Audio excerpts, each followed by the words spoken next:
right, this is 2509380M, the people versus Randall Crane. We ready on Randall Crane? Mr. Crane's coming up.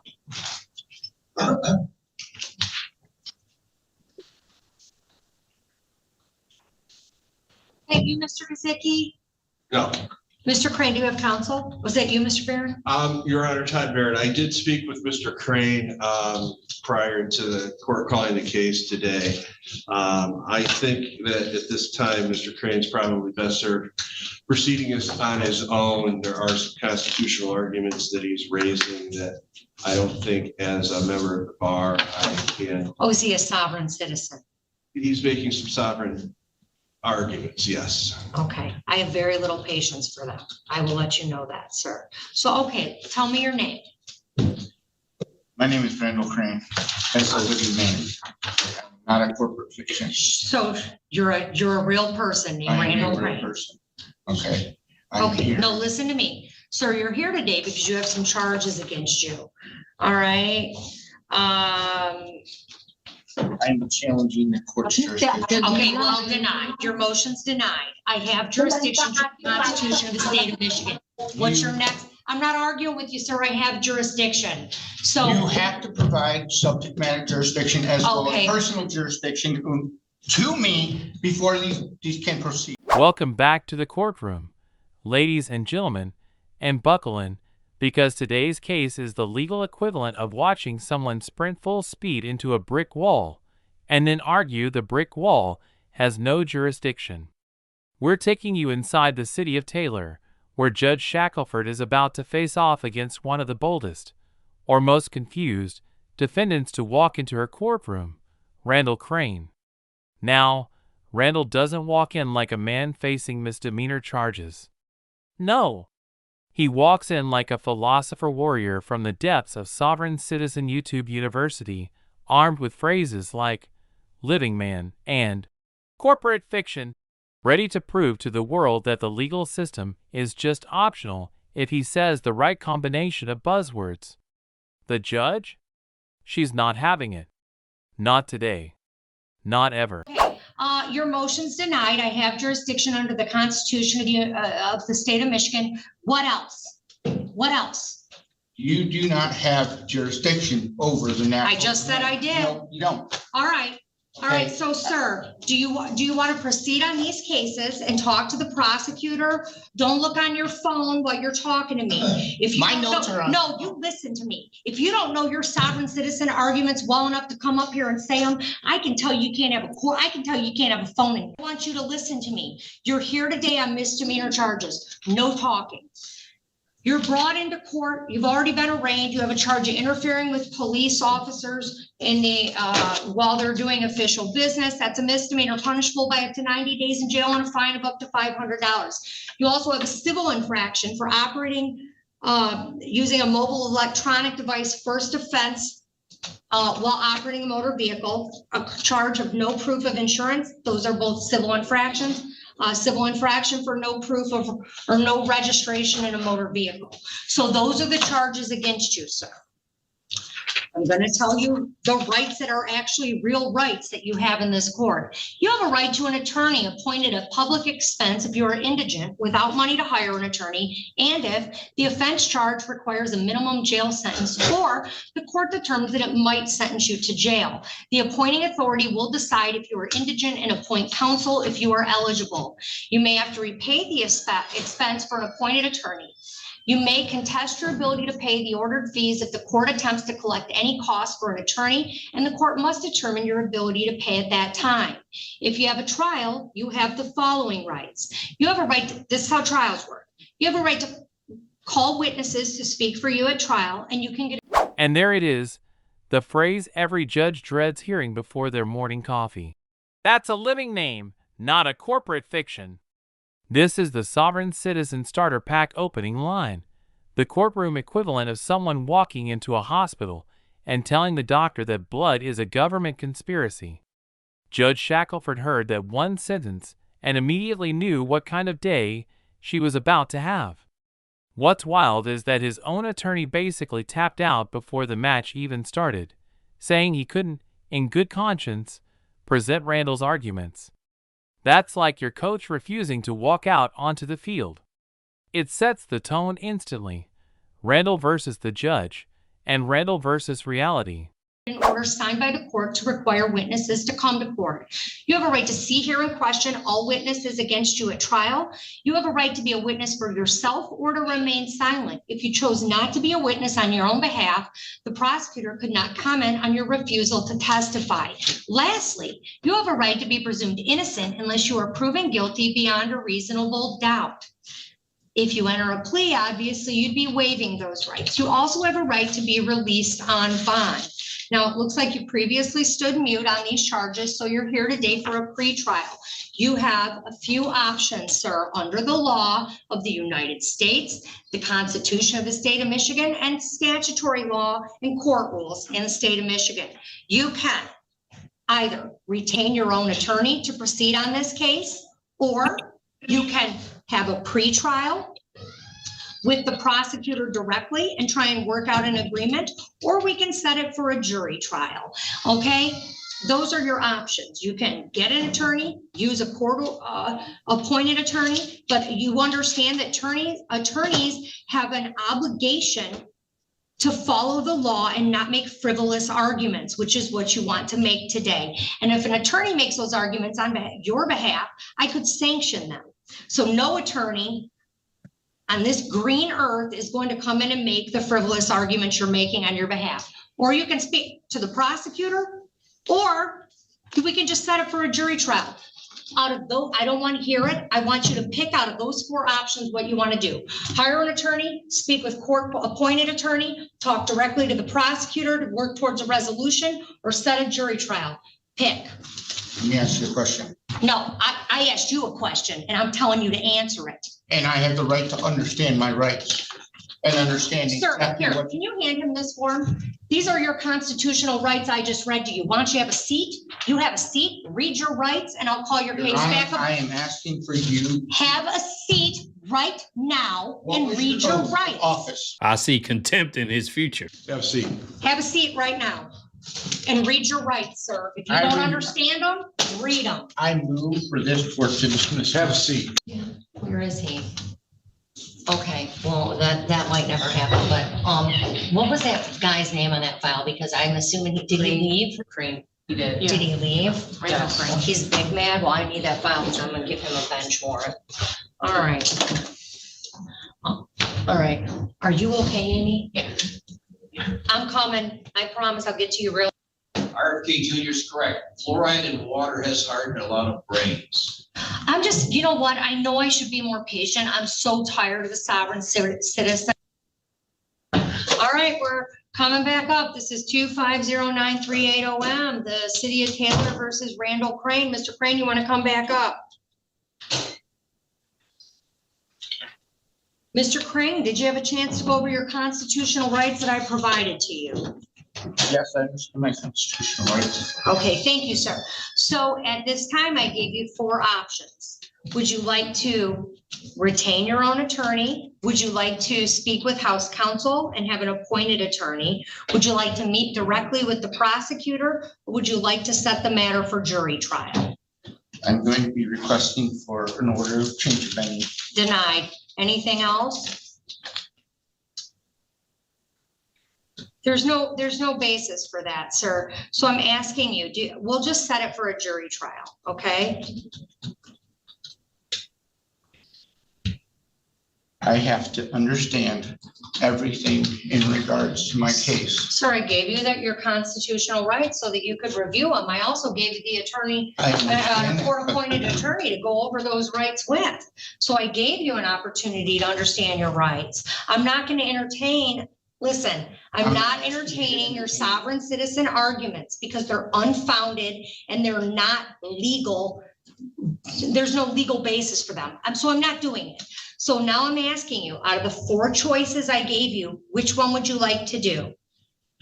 I am required to understand everything in regards to my case, Okay. including subject jurisdiction matters. All right, as well, you as could do your personal research. I'm jurisdiction. setting this for a jury trial. We'll see you back for your jury trial on November 14th of 2025 at 9:00 a.m. I really recommend you retain an attorney prior to that date, sir, because I know I'm gonna tell you what you're not gonna do, waste the citizens of Taylor's time with your nonsensical arguments. You're gonna come in, you're gonna try your case. Again, if you want to talk to House Counsel, you could do so. All I'm right, not wasting the city of Taylor's time. okay, good.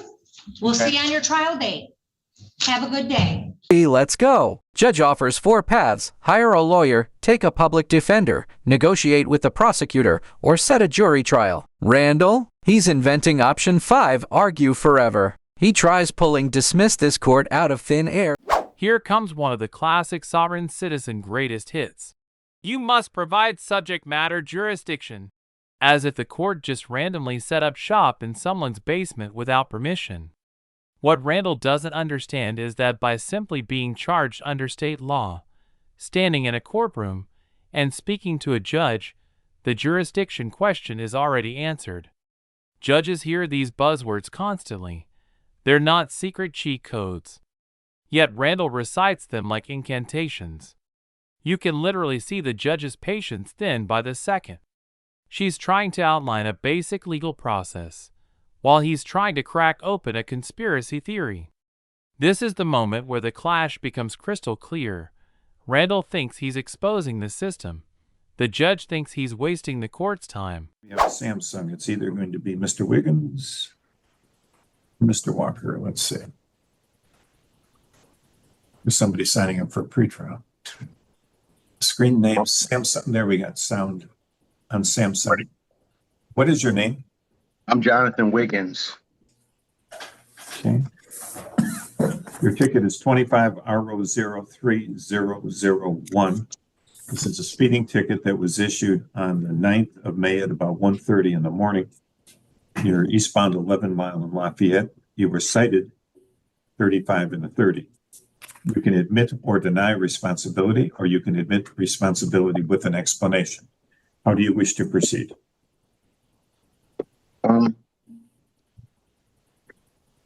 Not guilty. Raise your right hands, please.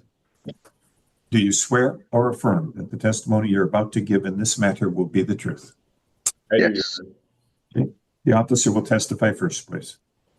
Your Honor, on the listed date and time, I was traveling eastbound on 11 Mile approaching Lafayette when I observed a black 2021 GMC Yukon traveling westbound on 11 Mile.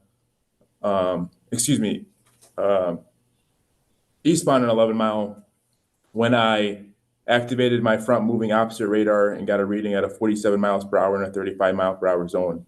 I also observed the vehicle moving at a very high rate of speed, and that's when I activated my radar. The radar was tested before and after my shift, and I am certified to operate radar, Your Honor. Thank you. Mr. Wiggins? Sir? You want to hear my statement is what you say? Yes. Okay. I'm Jonathan Wiggins. I was coming home from work, 1:30. I take that route.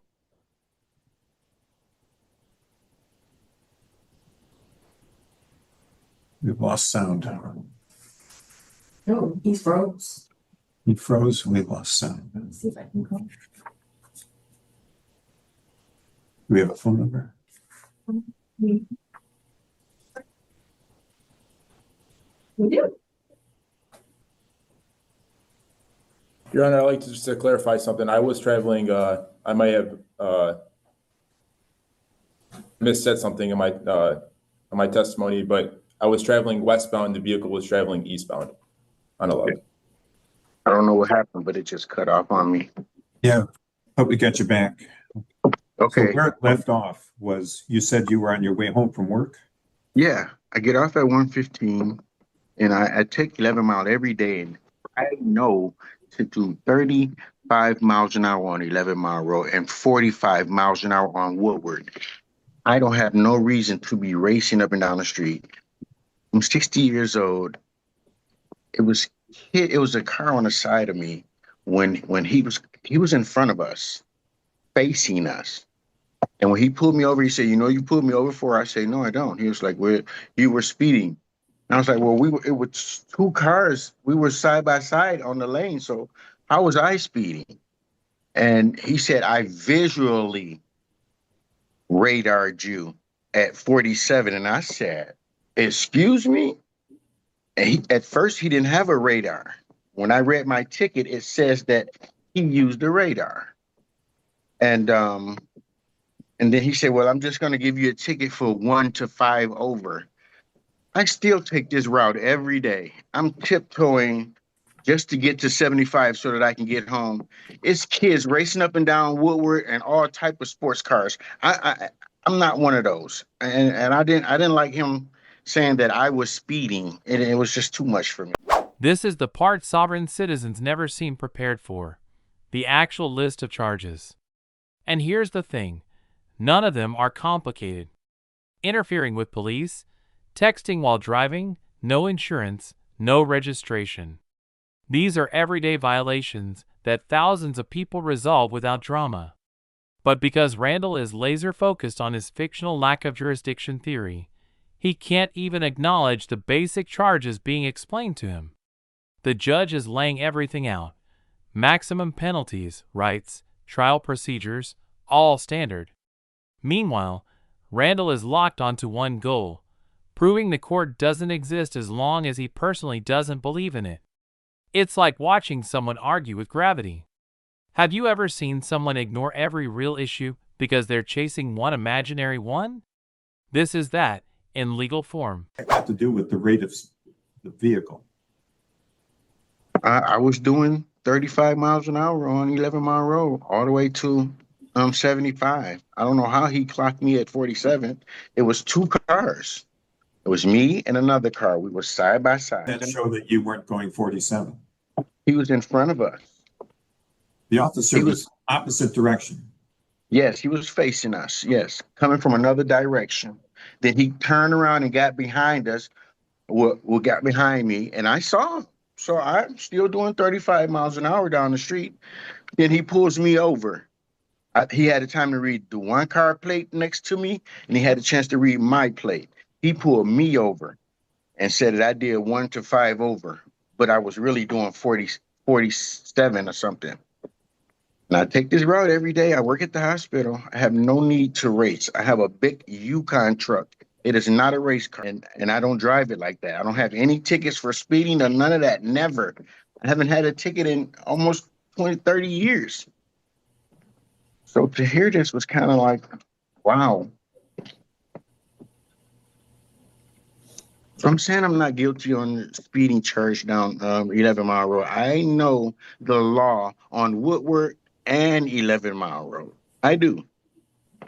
And that's a chance. You just speeding down 11 miles, doing 100 miles an hour to get to 75 is crazy. I would never do that. You haven't had a ticket in 30 years. I see a ticket in St. Clair Shores in 2020 and a ticket in Highland Park in 2023. Here's where the judge tries to simplify things. She gives him 4 clear options: hire a lawyer, use a public defender, negotiate with the prosecutor, or take it to a jury. Straightforward. But Randall? He wants option 5, turn the courtroom into a philosophical debate about sovereignty. The judge is giving him every opportunity to participate in the legal system, but he's treating it like a cafeteria line where he can order off-menu items. This is the hallmark of sovereign citizen logic. No matter how many structured choices the court provides, they insist on choosing imaginary ones. 5 over, was it like that? Yeah. That appeers to be the case. I'm a good driver, Your Honor. And yeah. I'm not saying you're a good driver. I don't want to be civil punished. Infractions are not crimes. Civil infractions are mistakes. They don't involve an intent to do evil. If somebody's just driving down the street, it's not unusual that they could be speeding because the speed limits Very. are set low. And if you're in a speed zone that's 25 or 30, and you're not thinking about your speed, you're just going from point A to point B, most of us could well be going faster than 30. Now, your speed was measured at 47 before the officer turned around to get behind you. Allegedly. Measured as you approached the officer. He said he had it on radar, sir. He should be able to present that. I mean, he told me That's not the way radar works. He told me he clocked me visually. He told you that he measured your speed with the radar because he observed you to be speeding. That's what motivated him to operate the radar, to use the radar device to measure the speed of your vehicle. He told me he visually clocked me at 40. But it's okay. That's not the same. You're taking things out of context. If an officer sees a vehicle approaching and thinks that it's going faster than the speed limit, they're trained. They can give a visual approximation that is going to be pretty darn close. Research indicates that the visual observation speed, not with a radar, but made by an officer, is going to be about 2 miles an hour slower than the car is actually going. But the point is, the officer thought you were speeding. He didn't cite you for what he thought you were going. He operated the radar so as to measure the speed, and he found that you're going 47.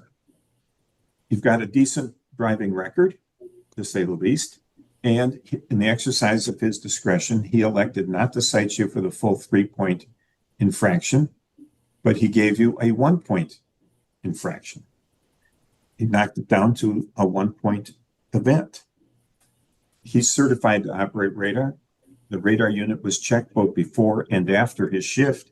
It worked at the start. It was still working at the end of his shift. It didn't break and fix itself some point in the middle. So there's no finding here that says that you were intentionally speeding, but I do believe you were going 47, and that means at least 35. So I do think you're responsible for 35 and 30. That is the speed limit there, 30 miles an hour. Yes. And the fine for that is $130. The $130 can be paid online or by mail, or you can pay it at the courthouse counter if you prefer. Can I eliminate the points, Your Honor? The points don't come from the court. They come from the Secretary of State. I can't change them. And you say he checked his radar, not you, right? Of course, I didn't check his radar. Okay. I don't know anything about radar. He didn't have a radar, sir. Yeah, he did. He didn't use it. He told me he did not use a radar. It was that's not what he said. He said he made a visual observation of the fact that you were speeding. It was two cars. It was both of us. It was two cars. That doesn't mean that either one wasn't speeding. If two cars are going the same speed, that means they're both going the same speed. Yeah, so pull both of us over. That's not practical. Yeah, it is. I don't understand. I just know. You know what I really believe? I don't think I want to hear. He got a chance to judge, and that's all I can say. As he's driving in the opposite direction from you, he has no idea as to how many people are in a car or what they look like.